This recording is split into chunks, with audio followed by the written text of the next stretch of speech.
señal abierta de Canal 23 en los 4 departamentos de la zona oriental de nuestro país, también a quienes nos sintonizan por los servicios de cable de Tigo y Claro a nivel nacional. Estamos en la transmisión simultánea en las plataformas digitales, en el fanpage de TVO Canal 23, también en Periscope en Twitter. Puede descargar, si usted lo desea, la aplicación TVO Canal 23 y nos acompaña en la transmisión ininterrumpida. Dos números habilitados están apareciendo en un momento en pantalla: 2263-0023, 2264-9179, para que participen después del primer segmento de conexiones. Pueden tomar nota, reitero, 2263-0023, 2264-9179.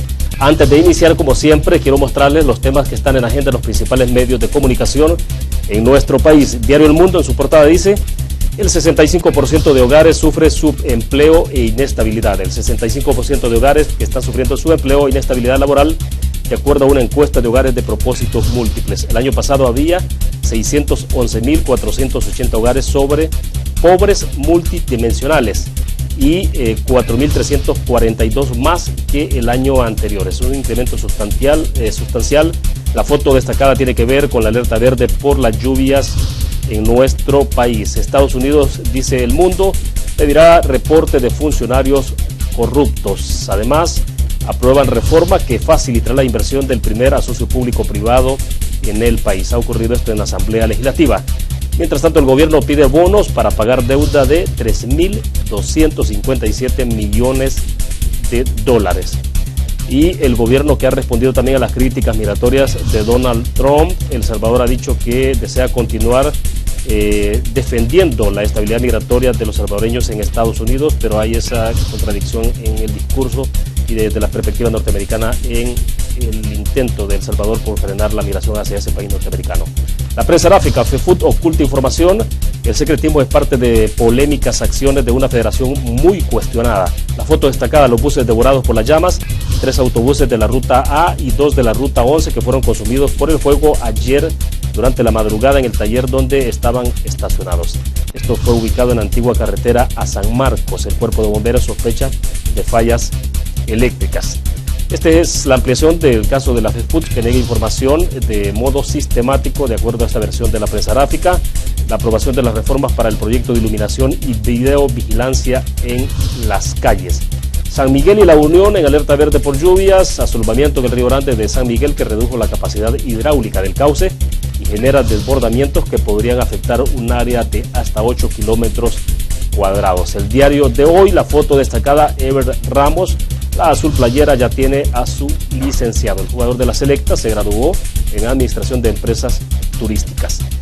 Y los funcionarios corruptos en la mira de Estados Unidos. Acá en el detalle, la Asamblea reforma la ley para evitar que se pierda proyecto de Fomilenio 2, y el gobierno que busca refinanciar la deuda, como ya lo anticipaba también la prensa gráfica. FUSADE dice que el país muestra débil arranque económico en 2018 al comparar con los países de Centroamérica.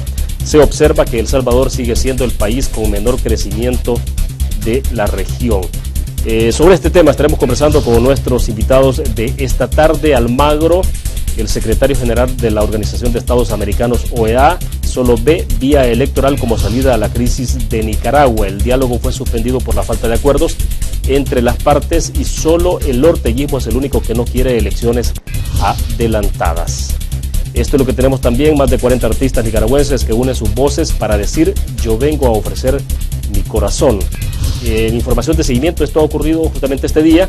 2 jóvenes autoconvocados que resultaron con heridas y golpes en su cuerpo propinados por miembros de la Juventud Sandinista de Granada.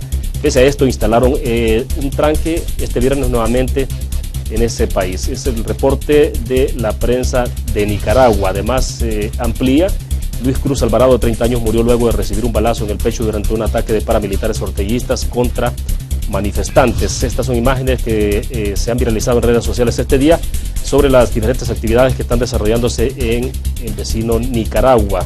Son las protestas con la utilización de la bandera y los colores nacionales. Este es un comunicado del movimiento 19 de abril de Matagalpa, donde hace referencia a los tranques, las marchas y los plantones y la exigencia de un sistema de acceso a la justicia transparente para que se juzgue a las personas e instituciones, dicen ellos, responsables del genocidio que ha dejado hasta hoy 79 muertos y más de 600 heridos. Dice que hemos decidido levantar el tranque en la salida a Managua, demostrando que no somos iguales al gobierno. Las razones son las siguientes. Hace ahí un punteo de 4 casos excepcionales. Aquí están más imágenes de lo que está pasando también, del pronunciamiento de la población, y esta es una caricatura que ilustra de alguna forma lo que está pasando en Nicaragua. La pareja presidencial, aferrados a una AK-47, y justamente dice aferrados, represión. Y con esto cerramos, que vamos a escuchar también la opinión de nuestros invitados sobre este tema. Mauricio Funes, el expresidente salvadoreño asilado en Nicaragua, beligerante en defensa de Daniel Ortega. Hay aquí una cadena de tweets que él ha hecho donde decía de que no estaba inmiscuyéndose en asuntos políticos en Nicaragua debido a su condición de asilado, y que su relación y argumentación era en relación a la derecha de El Salvador, que estaba atacando a el gobierno de ese país. Sin embargo, más adelante hacían referencia también en esa cadena de tweet y demostraba entonces que el expresidente Funes estaba haciendo alusión directa a la situación política y respondiendo directamente a los jóvenes y a la situación que está viviendo. Por ejemplo, hay un tweet que fue escrito el 19 de mayo recientemente. Dice: el pez por su boca muere, la oposición acepta que son los responsables de los tranques que afectan a la población humilde y a los empresarios de todos los tamaños. Pregunto, decía él, ¿por qué suspenden los tranques solo por 2 días y no en forma definitiva si golpean a la población? Pues bien, de esto vamos a hablar con nuestros invitados. Agradecemos que nos acompañan en nuestros estudios. Lester Brenner es del Centro o del Comité Centroamericano en Lucha. Él es de origen nicaragüense, recién graduado de Derecho, además es escritor. Lester, es un gusto que nos acompañes esta tarde. Bienvenido. Buenas tardes. Muchas gracias. Pues es un placer estar por acá, por TVO en el programa que usted dirige en este caso, hablando un poco de lo que está pasando en mi país y las circunstancias, los antecedentes, porque realmente no es algo aislado, no es un suceso aislado, sino que viene desde hace bastante tiempo. De acuerdo, vamos a entrar en detalle. Agradecemos también a Rocío Flores, de la plataforma de la clase trabajadora. Rocío, sí, es salvadoreña. Bienvenida, buenas tardes. Buenas noches, un gusto estar en Conexiones y esperamos ser de un gran aporte de información para todos los televidentes. Bueno, lo importante también porque Lester, de alguna forma, como es nicaragüense, también lleva el pulso. Bueno, todo el mundo creo que en este país o en Centroamérica está llevando el pulso de lo que está ocurriendo en Nicaragua. Es una situación que ha trascendido todas las fronteras a nivel mundial. Ya no es un tema de Nicaragua, no es un tema de Centroamérica, es un tema internacional muy grave, porque bueno, ya a estas alturas se está casi rayando los 80 muertos en medio de una situación convulsa en Nicaragua. Me gustaría comenzar por un tema que fue el último que presenté y después entramos a hablar ya un poco de las causas de lo que ha originado esta situación. Lester, me gustaría escuchar un poco tu opinión como nicaragüense sobre las declaraciones de Mauricio Funes respecto a esta situación. Él está asilado en Nicaragua, tú has estudiado Derecho. A ver, me salta una inquietud. Debo entender que en términos de reglamento, las disposiciones internacionales sobre el tema del asilo, pues quien es asilado no debe opinar sobre asuntos políticos domésticos, en ese caso. Pero bueno, explícame un poco cómo se puede explicar esto en términos jurídicos, pero también cómo lo están viendo ustedes como jóvenes. El asilo político es una figura jurídica que realmente nace de la persecución política. Bueno, realmente no estoy muy entendido sobre el proceso judicial que se levantó en contra del expresidente Mauricio Funes, ni por las circunstancias que él mismo pidió asilo político en Nicaragua.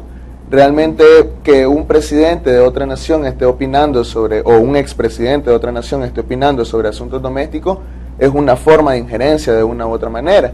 Sin embargo, vemos que también hay partidos políticos de otras índoles, no solamente la izquierda latinoamericana, quien también habla del apoyo total a Ortega, sino que también muchos elementos, o más bien muchos elementos políticos, o bien personas afines a tendencias de carácter derecha, viene apoyando la lucha de Nicaragua, entre comillas. Sin embargo, se mira que también hay una especie de protagonismo que quiere haber por parte de estos entes políticos.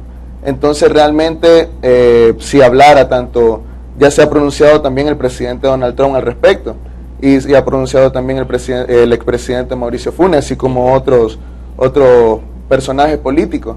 Realmente pienso de que ellos pueden emitir una opinión, pero es una opinión meramente subjetiva. Por tanto, realmente no es algo que podemos tomar en serio por decirlo así, para cambiar las cosas en el país, pues, o para mantener el status quo que existe actualmente. el señor está refugiado allá, pues está asilado político, realmente no conozco las circunstancias en las cuales él alega que es perseguido político, pero tampoco es muy correcto que él realmente esté emitiendo criterio, así como no es correcto tampoco que esté emitiendo criterio Donald Trump, porque no es responsabilidad de Estados Unidos a apañarse o bien alegar que ellos apoyan una lucha cuando realmente los intereses son meramente económicos. Ahora bien, él está ahí en Nicaragua. ¿Cuál es la visión de los nicaragüenses sobre la presencia del expresidente salvadoreño? Digo porque hay otros, debo entender que hay otras figuras políticas también que están en una condición más o menos parecida, que también han tenido asilo, y recuerdo que en el pasado hubo protestas, comentarios bastante fuertes en torno a esto, sobre todo por la aceptación del régimen de Ortega a permitir que algunas figuras cuestionadas por situaciones, por procedimientos judiciales en otros países, pues estén ahí asilados. Pero explícanos. Bien, Nicaragua es un país, como hemos estado planteando con anterioridad, distintas partes de la sociedad civil. Es un país en el cual se vivió un proceso muy diferente al que se vivió acá en El Salvador durante la guerra de los 80. Allá hubo una revolución popular que triunfó y cambió totalmente el sistema establecido anterior al gobierno de la revolución sandinista en los años 80. Sin embargo, vemos que conforme el paso del tiempo, Nicaragua ha estado abierta a recibir personas que son perseguidas políticamente por diferentes actos. Pues tenemos entendido que han habido disidentes o bien de organizaciones como la Euskaditas Katasuna. También ha habido personas que se han asilado allá que realmente han pertenecido de una u otra forma a las luchas populares que han habido en Latinoamérica, porque son perseguidos políticos por gobiernos que son de ultraderecha, podría decirse.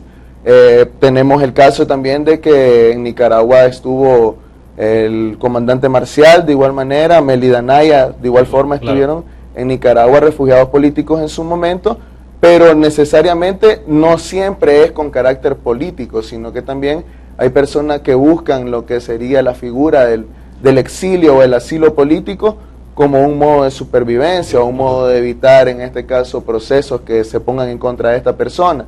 Realmente no tengo entendido el porqué de las circunstancias que Mauricio Funes escapó de su país, por tanto no puedo emitir un criterio realmente objetivo acerca de ello.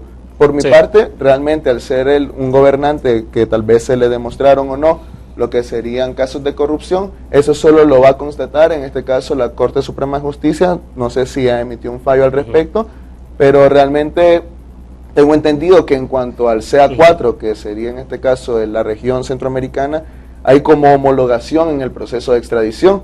También hay que preguntarse por qué el Estado salvadoreño no ha pedido en extradición en este caso al expresidente Mauricio Funes. Bueno, eventualmente no se sabe, en procedimientos judiciales pues no, tampoco hay como claridad, por lo menos públicamente no lo sabemos, ¿no? Si hay un procedimiento abierto ya, si hay un proceso iniciado por la Fiscalía o en qué nivel se encuentra eso. Pero solo cierro con una pregunta más sobre este punto para que pasemos ya a hablar entonces del caso específico de la situación nicaragüense. ¿Cómo está viendo en términos generales la sociedad la presencia de Mauricio Funes allí en Nicaragua? ¿Es aceptable, es indiferente, resulta igual o qué? Bueno, hasta cierto punto Nicaragua, en cuanto a la presencia de Mauricio Funes, sí está indiferente porque no son los problemas esenciales que tiene en el momento el pueblo nicaragüense. El que esté un mandatario exiliado o no esté exiliado en el país, en su debido momento, cuando realmente pueda haber, si no sabemos si va a haber un cambio realmente en el status quo en el país, si se van a crear nuevas instituciones, cuando se llega a ese momento, si se llega realmente, si la consecución de la lucha llega hasta este espacio de revolución popular no violenta, se va a decidir qué realmente se va a hacer con esta figura política, porque realmente en el momento no, para nosotros como nicaragüenses quizás no es una amenaza o no es una persona que puede emitir un criterio que vaya realmente a acarrear muchísimas personas o muchísimas ideologías que se identifiquen con él, pues. Realmente... O sea, no es un tema de prioridad no lo es, en el marco de la situación de crisis. Sí, no lo es. De acuerdo. Rocío, quiero escuchar tu opinión entonces, representás a la plataforma de la clase trabajadora, eres salvadoreña, ¿no? Así es. Pero a ver, un poco tu reflexión sobre lo que estamos hablando inicialmente. Yo quiero que más adelantito entremos ya en detalle sobre la crisis del país. Bueno, sabemos de que Mauricio Funes está involucrado en hechos de corrupción. Realmente para nosotros también muchos salvadoreños el hecho que haya pedido asilo es también una razón del por qué está huyendo de lo que realizó acá en el país. Y no es el único funcionario del partido en el gobierno o demás partidos que están en el parlamento que está involucrado en estos hechos de corrupción. Sin embargo, considero una falta de respeto de parte de este expresidente que se involucre en problemas y en manifestaciones nicaragüenses, ya que él obviamente está en defensa de una de las dictaduras centroamericanas. Y nosotros como trabajadores, como estudiantes, no podemos defender a ningún personaje político de acá ni de otro país que defienda también una dictadura y que esté en contra de las manifestaciones de estudiantes y trabajadores nicaragüenses. Por eso me parece una falta de respeto por parte de Mauricio Funes, de que se involucre en estos temas, ya que para mí es el menos indicado de hablar en contra de manifestaciones o hablar de derecha, si él también implementó muchas políticas de derecha en nuestro país durante su gobierno. De acuerdo, a ver, si entramos ya entonces a lo que está ocurriendo en este momento en Nicaragua, Lester, ¿cuál es el punto de inflexión en la lucha nicaragüense, en el caso particular de los jóvenes? Porque algunos sugieren que, claro, el desencadenante, hay como algunos dos temas que desencadenaron esta situación, pero decían algunos, hay aquí una especie de olla de presión que se fue acumulando presión sin ninguna válvula de escape hasta que en un momento determinado estalló. Pero bueno, quiero que me expliques en qué momento que hay ese punto de inflexión en donde la gente decide salir a las calles, porque hasta hace poco no veíamos a nadie manifestándose, o sí lo habían, pero era poca gente, eran reprimidos quizás en el interior de la Nicaragua profunda, ¿no? Pero no lo que estamos viendo ahora. Explícanos. Okay. Bueno, Nicaragua es un caso especial realmente, como decía al inicio del programa, puesto que hubo una revolución armada, hubo un control total del poder por parte de la población en una primera etapa de la revolución. Nicaragua el 20 de julio de 1979 cambia totalmente la forma de gobierno, cambia también el sistema social, cambia también el sistema cultural, hasta cierto punto cambia el sistema económico, político. Realmente fue un cambio tan estructural que hasta el momento de hoy estamos viendo cosas, en este caso errores del pasado que se cometió en la primera instancia de la revolución que regresan. Y realmente una de estas... O sea, la Nicaragua actual está marcada definitivamente por la revolución sandinista. Totalmente.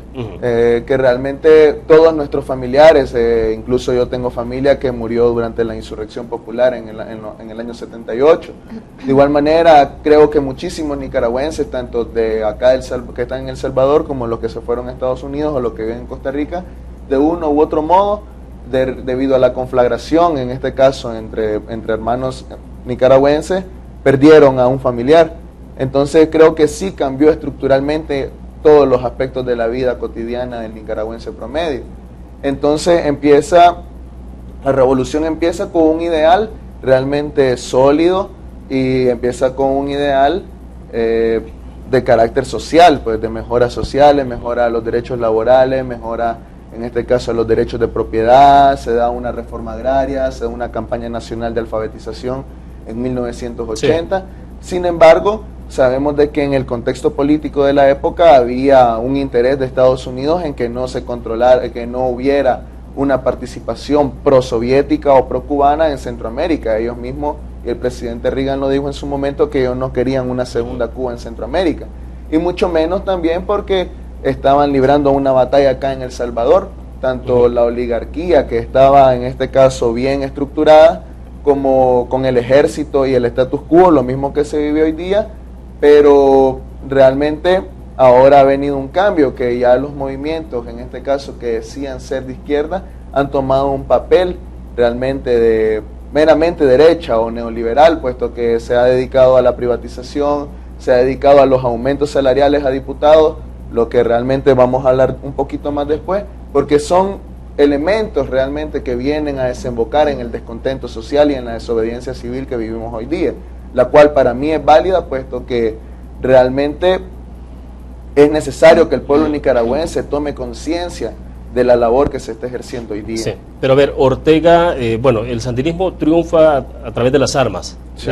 mediante la revolución se instala un gobierno de corte socialista y después de eso hay elecciones, gana Violeta Barrios de Chamorro y hay un proceso, digamos, democrático de participación, se va el sandinismo a la oposición, luego regresa y entonces comienza una etapa distinta. ¿Se podría hablar de otro momento entonces, después de lo que ocurre cuando pierde la elección presidencial del sandinismo con Violeta Barrios de Chamorro? Sí, exacto. Bueno, las primeras elecciones en realidad del corte democrático en Nicaragua fueron en 1984. De 1979 a 1984 existe algo llamado como Gobierno de Reconstrucción Nacional, que es realmente un gobierno de transición para dejar sentadas las bases de una democracia participativa en Nicaragua. Entonces, durante este periodo empieza a haber una intromisión por parte de Estados Unidos y esto realmente viene a demostrarse con el caso Irán-Contra, en este caso de Oliver Norton, sí, en plena guerra, ¿no? En plena guerra, quien aceptó que se vendía armas a Irán con el propósito de en este caso, contribuir a la contrarrevolución en Nicaragua.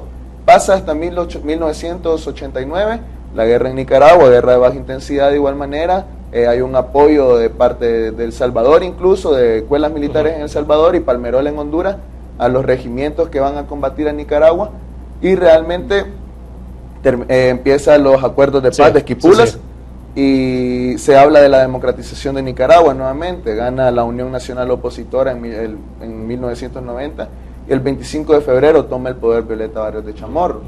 Había en una corte internacional, hubo también una demanda por parte del Estado de Nicaragua en concepto de indemnización por guerra, por daños y perjuicios realmente a la economía y de los 10 años de bloqueo que hubo por parte de Estados Unidos, y gana Nicaragua.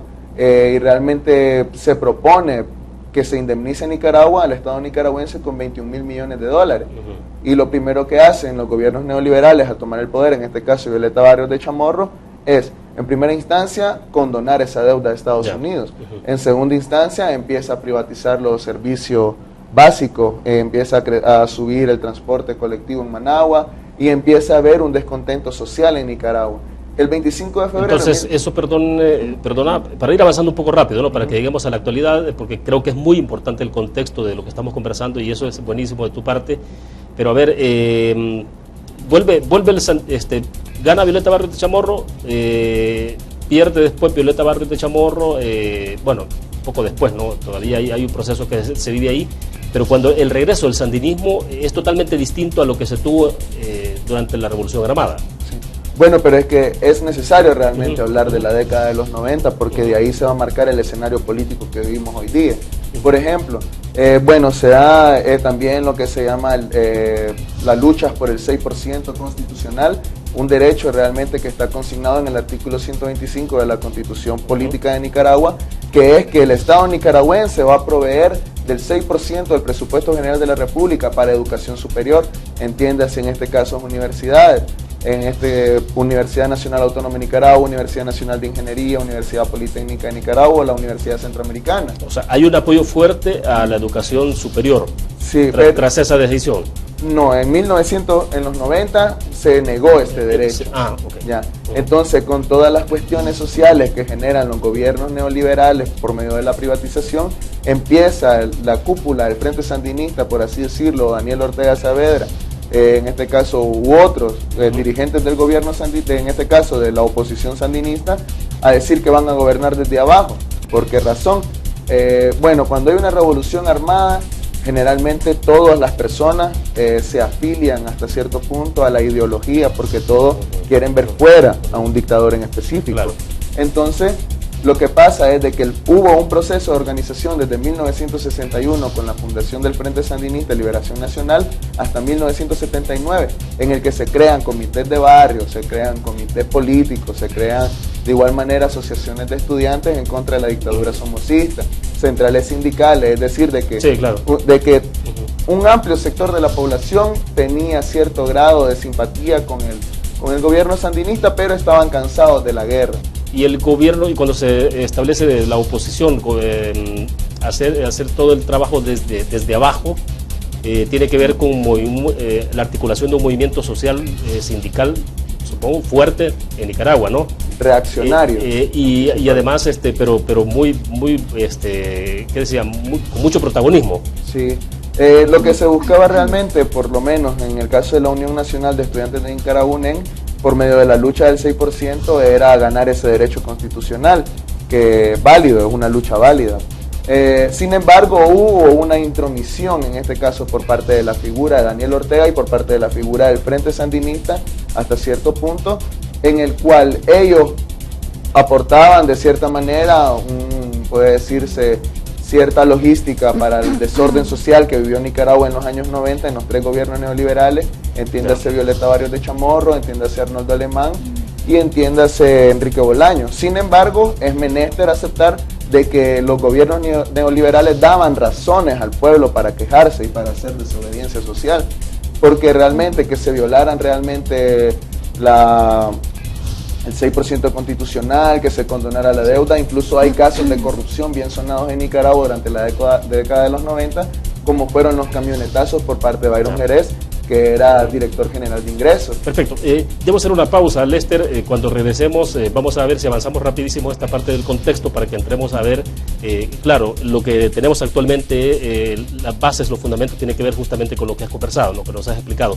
Entonces, para que pasemos a hablar cómo es que se transforma entonces lo que tenemos en la actualidad. Vamos a ir a una pequeña pausa. En adelante tenemos habilitados 2 números de teléfono, 2263-0023, 2264-9179. Regresamos.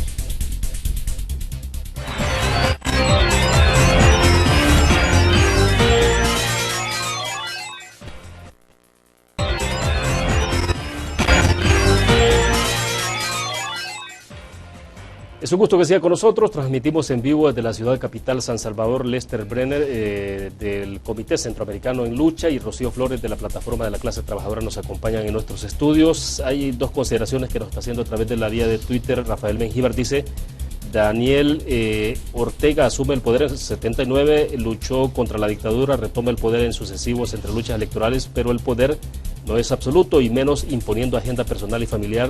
La juventud, dice Ortega, luchó con armas, ahora jóvenes valientes luchan con realidad o con la realidad.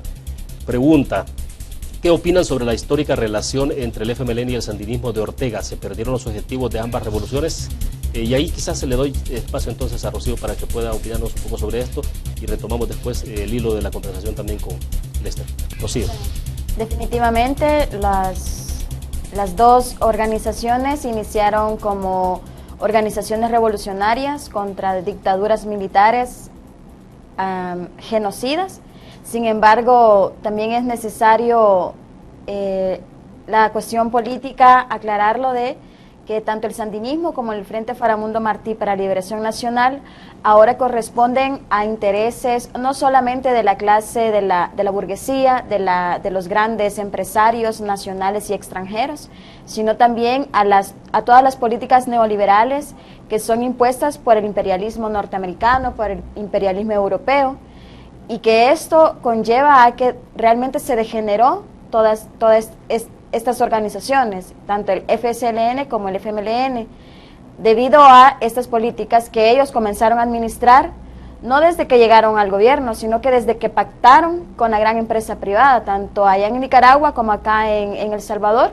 El Frente pactó desde el 83, iniciando con el gobierno de amplia participación y dejando de lado todos los intereses revolucionarios realmente para la clase trabajadora. Fue una traición bastante grande por parte del Frente y de los 2 frentes, allá en Nicaragua y acá en El Salvador, para la clase trabajadora.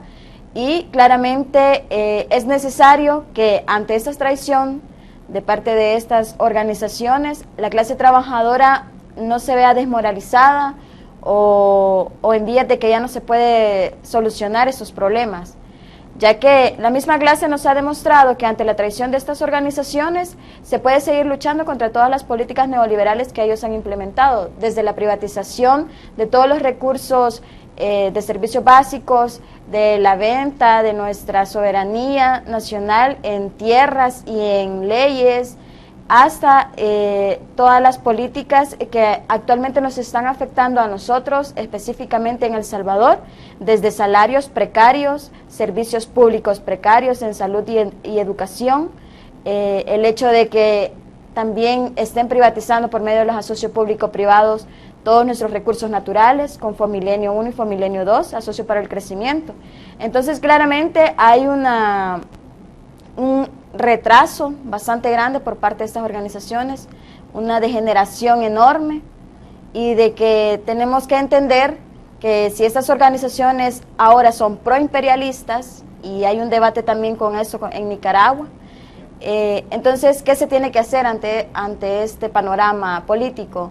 ¿Qué alternativa se tiene que construir ante este panorama político? Porque podemos decir que entonces estas dos organizaciones traicionaron a la clase trabajadora, pero ¿qué se va a hacer? ¿Qué construcción se va a tener por parte de la clase trabajadora? Crear una nueva alternativa política, que es lo más viable que tenemos en estos momentos. Pero a ver, Lester, pero aquí se plantea todo un dilema, ¿no? Es decir, ¿qué pasó finalmente?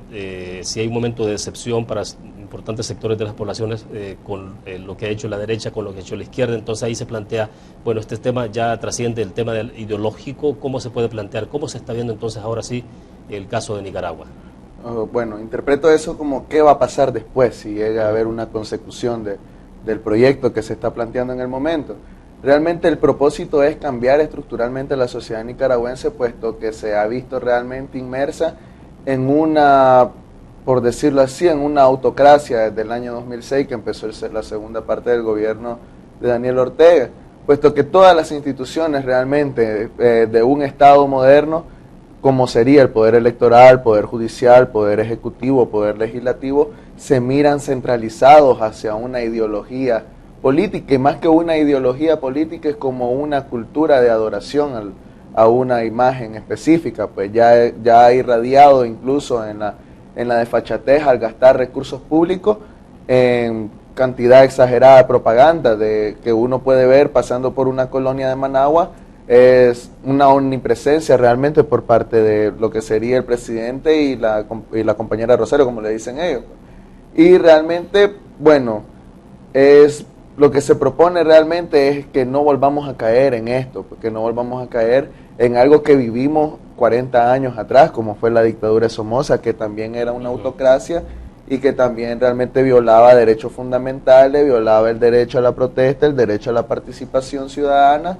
Y que no vuelva a pasar esto. ¿Qué se tiene que hacer? Reforzar las instituciones, realmente mandar a todas esas personas que de algún modo se han enriquecido ilícitamente por parte del Estado, entiéndase, gobiernos de derecha, es decir, Arnoldo Alemán Lacayo, Byron Jerez Solís, entiéndase la cúpula de Enrique Bolaño Geyer, entiéndase la cúpula de Violeta Barrios de Chamorro, todas esas personas que realmente en algún momento se enriquecieron ilícitamente, entiéndase de igual manera Frente Sandinista, en el caso de comité, en este caso CPCs, comité de estos comités como el CLS, de igual manera, que realmente paguen por lo que están haciendo, porque de igual modo se propone un tipo de justicia transicional, lo que se propone... Ahora, pero ¿en qué momento, perdón Lester, en qué momento se pierde el rumbo, se pierde la perspectiva? Porque lo que está pasando ahora es tratar de enrumbar al final el futuro de Nicaragua, entonces, pero ¿cómo se logra? ¿En qué condiciones ahora? Y ahí ya uno se puede entrar a hablar desde el papel que están jugando los jóvenes en Nicaragua. Bueno, realmente empieza a haber una desvirtuación de la ideología sandinista, porque yo en lo particular, yo soy sandinista, puedo decirme que yo creo en el pensamiento vivo de Sandino. De Sandino. De Sandino. Ustedes están haciendo una diferencia, ¿no? Me llamó la atención eso en Nicaragua, que, bueno, soy sandinista, pero no soy orteguista. Exacto. Uno puede ser sandinista porque cree en la justicia social, cree en este caso que el obrero, el campesino, el estudiante son los que tienen que ejercer el poder político para ellos mismos, no un partido de derecha jefiado por la burguesía o la oligarquía nacional, entiéndase Pelas, Piero Cohen, José Adán Aguirre, los que son realmente personajes que ya se sabe que tienen dinero y que tienen realmente sus finanzas muy bien y que en el momento de una guerra van a salir del país. ¿Y cuál es el contraste principal que hay entre el sandinismo y el orteguismo entonces? ¿Cómo se contrasta? El sandinista tiene un pensamiento crítico, empezando desde ahí, puesto que si a mí me dicen de que Daniel Ortega es la mejor opción para el país porque hace parques, porque hay mejora en infraestructura, porque le da bono solidario a las personas, en este caso que viven en el campo, pero es un papel que realmente el Estado tiene que desempeñar, en este caso de, por decirlo así, de la educación gratuita y de calidad. Tenemos educación gratuita, pero no es de calidad. No, creo que en toda Centroamérica se puede hablar de esto. ¿Nadie se haría en Nicaragua la imagen de un sandino levantando las armas en contra de su pueblo? No. Reprimiendo, masacrando a su pueblo. No. Sandino... ¿Es eso lo que choca entonces ahora en el inconsciente, en el subconsciente del colectivo de Nicaragua? ¿Es eso lo que hace, digamos, ese encontronazo fuerte? Sí, la verdad es de que sí, porque uno hasta cierto punto creyó en algún momento en el proyecto político que planteaba el Frente Sandinista. Sin embargo, es menester también pensar en el hecho de que durante el tiempo que estuvo en oposición, en las elecciones primarias, tengo entendido que acá en los diferentes partidos políticos tienen una elección primaria. Claro, de igual manera, ahorita, sí. Es parte de realmente de lo que plantea la ley electoral, de que tiene que haber democracia desde las bases de un partido político. Sin embargo, Daniel Ortega en todas las competiciones, por así decirlo, electorales, él fue la cara del Frente Sandinista, incluso apartando a otros posibles personajes o entes políticos que se impuso al interior del FSLN. Sí, exacto, se impuso al interior del FSLN y desde ahí se mira una mala intención de querer él centralizar el poder.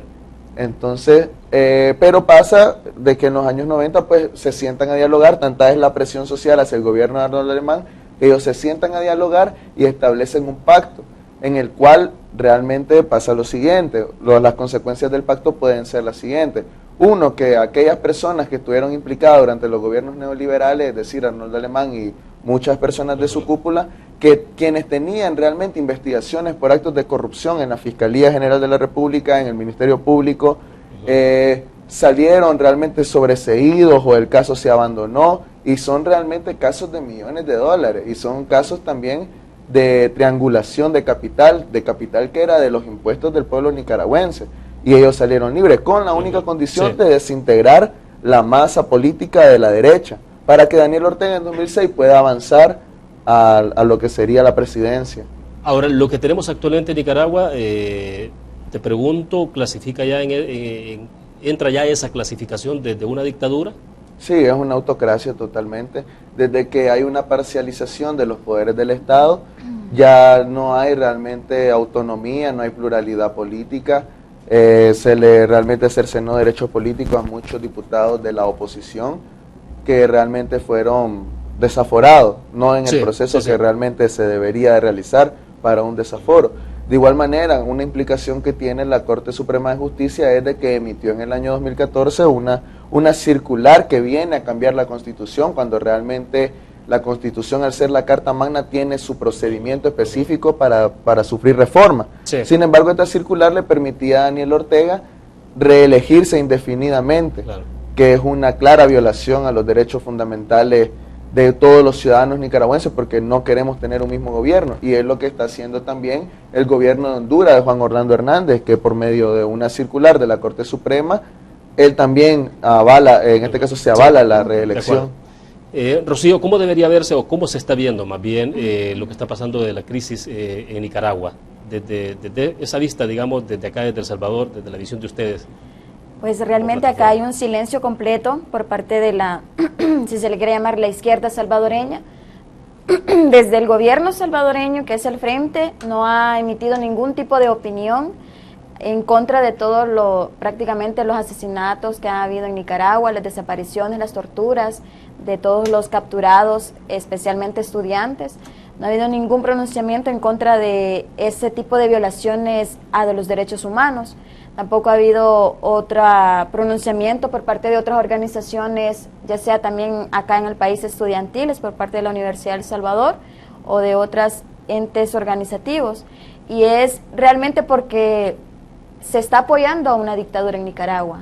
Por parte al menos del gobierno salvadoreño se apoya a esta dictadura, se apoya prácticamente y se es cómplice de todos los más de 80 asesinados, estudiantes, jóvenes y trabajadores allá en Nicaragua. ¿Qué esperarías del gobierno salvadoreño respecto a la situación en Nicaragua? Bueno, nosotros como Comité Centroamérica en Lucha hemos surgido por parte de esta misma necesidad de difundir la información que está propagándose en redes sociales especialmente, porque tampoco la prensa y los medios de comunicación masivos lo están publicando, los tranques que hay en las calles allá en Nicaragua. Entonces, como Comité Centroamérica en Lucha, como plataforma de la clase trabajadora, nosotros hemos hecho actividades de exigencia también al gobierno, de que se pronuncie en contra de la dictadura nicaragüense, de que exija que la clase trabajadora nicaragüense al menos tenga los derechos democráticos más elementales, como es la libre organización, como es la justicia para todos los asesinados en Nicaragua, que es también para todos los que están desaparecidos, y que todos los derechos humanos de la clase trabajadora nicaragüense se cumplan, que no quede impune todo lo que está pasando de parte del régimen dictador de Daniel Ortega. Nosotros esa es la exigencia que tenemos, de que este gobierno, que se dice también de izquierda, se pronuncie en contra de eso y exija también a nivel internacional un cese a la represión por parte del orteguismo y por parte de también Murillo, que siendo mujer está reprimiendo a otras mujeres, y que esa es claramente una división de clase que es palpable en Nicaragua. De acuerdo, nos quedamos en el punto, hacemos la última pausa comercial. Cuando regresemos, me interesa que corramos un poco, Lester, y ahora sí entramos a hablar sobre este movimiento, las protestas. ¿Qué le espera a Nicaragua? ¿Cuál es el futuro? Vamos a ver la réplica de la situación de lo que pasó en Cuba, lo que pasó en Venezuela, hasta dónde, quién está ejerciendo el liderazgo de este movimiento, porque uno debe entender, y desde la perspectiva desde fuera, es que el movimiento de los jóvenes rebasó a los partidos políticos en términos de expectativas de la misma realidad que está viviendo ese país. Hacemos una pequeña pausa comercial, regresamos con más.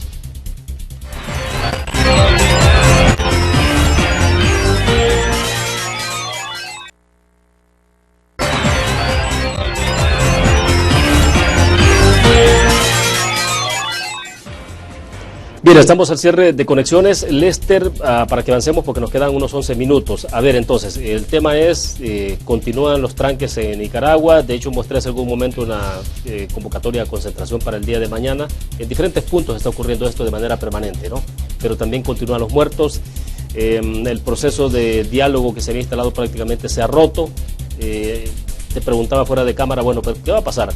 Los jóvenes sobrepasaron a la actividad de los partidos políticos en Nicaragua. Los partidos políticos han quedado prácticamente invisibilizados, los hicieron a un lado, pero cómo un movimiento de jóvenes puede tomar cuerpo para, bueno, claro, ya lo está demostrando el músculo, ¿no?, en las calles, pero hasta dónde ese movimiento no puede terminar prácticamente diluido. Digo, en otros países ha ocurrido que se generan grandes movimientos de protesta social, activismo social, y terminan en nada porque no hay un liderazgo que asuma la conducción. En Nicaragua, ¿cómo se perfila eso? Bueno, realmente lo que vivimos viviendo en Nicaragua, aparte de las cuestiones que hablé anteriormente del pacto, la consolidación del poder de los Ortega, la parcialización de los poderes del Estado, bueno, ha habido realmente por política, ha habido violencia política desde los años 90, incluso desde los años 70.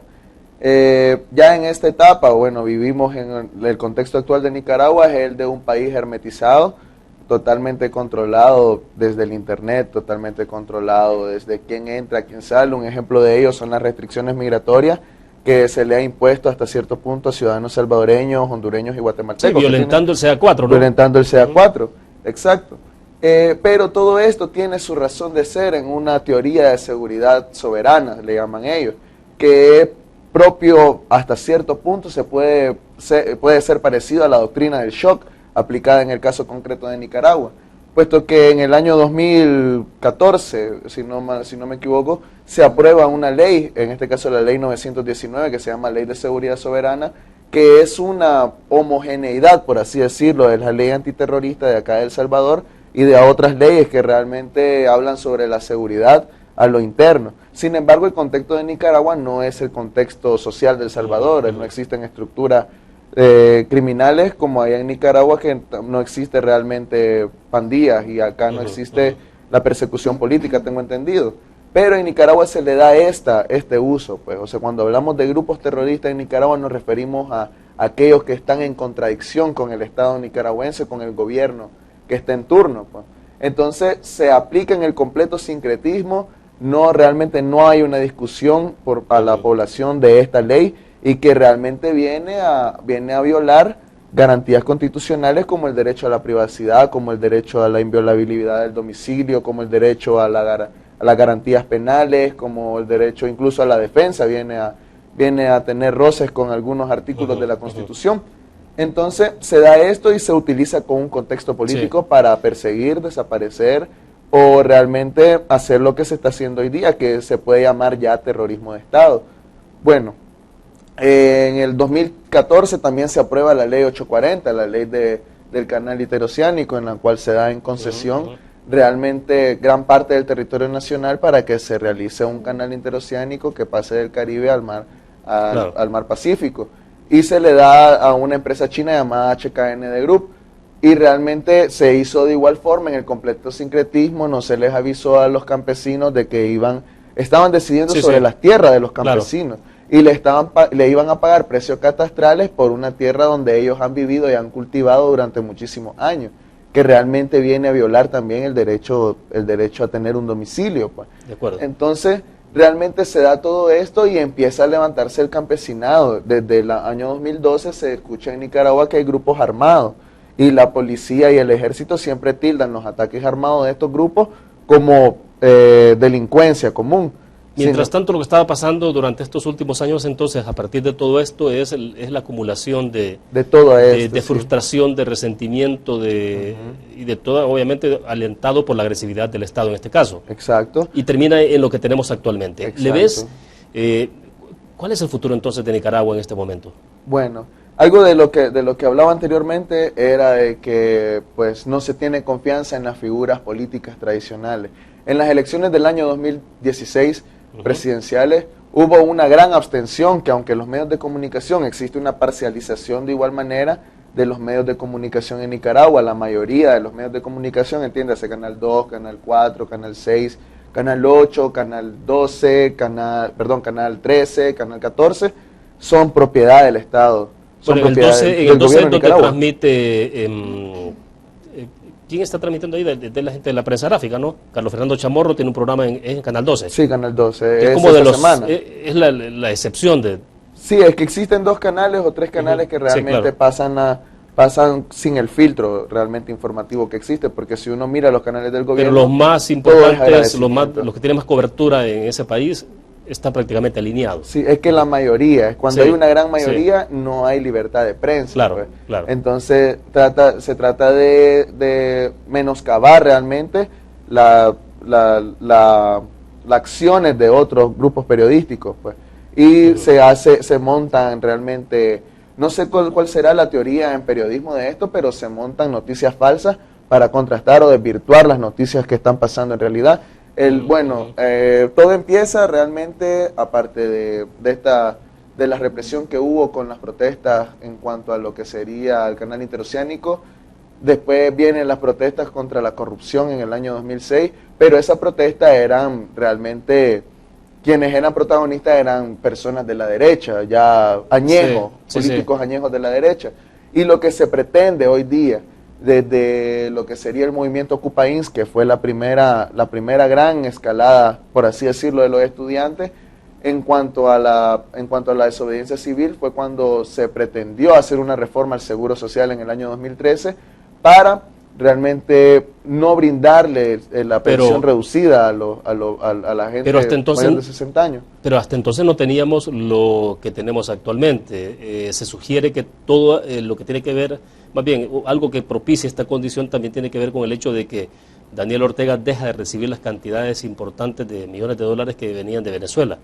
Y que eso le erosionó la posibilidad de dar algo, pues estarle dando láminas, no sé, creo que le daban cerdo, gallinas a algunos sectores de la población. Sí, existían mejoras sociales, como decía anteriormente, que no justifican el actuar del gobierno actualmente. Pero realmente sí, la crisis en Venezuela también viene a afectar a Nicaragua porque es uno de los principales aliados políticos y económicos del país. Y realmente empieza a sentirse porque viene a afectar la economía también de la familia Ortega Murillo. Sí. Y realmente todas esas dádivas que le da el gobierno al pueblo, hasta cierto punto son pan y circo, porque realmente no vienen a a cambiar los problemas estructurales de la sociedad nicaragüense. Sí, la realidad de la gente. Como es la pobreza, como es el desempleo, sí. Se hablaba de muchísimas cosas más. Realmente lo que vivimos desde el 19 de abril, que empezó esto, desde la represión del 8 de marzo de este año, en la marcha de las mujeres, la represión por Indio Maíz, incluso la quema de la reserva de Indio Maíz, de que fue lo que detonó, por así decirlo, todo el actuar del movimiento estudiantil, el cual me preguntaba usted de que por qué no tiene o qué pasa con el líder el liderazgo del mismo. ¿Quién canaliza todo esto? Realmente el propósito de los estudiantes es tener descentralizado el liderazgo para que no haya una corrupción del mismo. Hay problemas realmente, pero se pretende descentralizar para evitar el caudillismo, incluso dentro de una organización de acuerdo. Que es nueva. ¿Cuánto tiempo le va a llevar para cambiar esto? Digo, es imposible tener una bola de cristal, pero al menos esto tampoco puede pasar años, sino ¿en qué terminaría el país? No hay mal, bueno, hay una frase que dice una canción también, o creo que es cultura general, no hay mal que dure 100 años y no hay pueblo que lo resista. Y realmente pienso que el pueblo de Nicaragua le perdió el miedo a la muerte y le perdió también, y tiene una convicción extraterrenal de querer cambiar las cosas. Sin embargo, se tiene que dirigir hasta cierto punto un trabajo político ideológico. El nicaragüense tiene que empezar a estudiar para apropiarse él del concepto de que uno puede gobernar también. O sea, porque hay distintas plataformas populares que realmente se necesitan en el contexto de Centroamérica. Es decir, de que realmente lo que venga a posteriori, en un par de años, una decena de años, porque ningún proceso revolucionario es de 6 meses. Sí. Entonces, realmente lo que queda es organizarse como clase trabajadora, como clase proletaria en contra del capital que ha venido explotando realmente a nuestros trabajadores, a nuestros estudiantes, y lo ha asumido en la pobreza, el desempleo, los ha asumido a un trabajo en el cual solo son productivos y van a ganar, a como un salvadoreño gana $7 al día, un nicaragüense gana 100 córdobas al día, y con eso no vive una familia. Bueno, lamentablemente el tiempo se nos ha agotado, ¿no? Hay mucho de qué hablar, y bueno, pero el tiempo se nos fue. Hemos dedicado una hora a este tema. Gracias, Rocío, por haber estado con nosotros esta tarde, muy amable. Y gracias, Lester, por habernos acompañado. A lo mejor más adelante podemos retomar la conversación. Creo que es un tema que da para mucho y va para largo. Sí.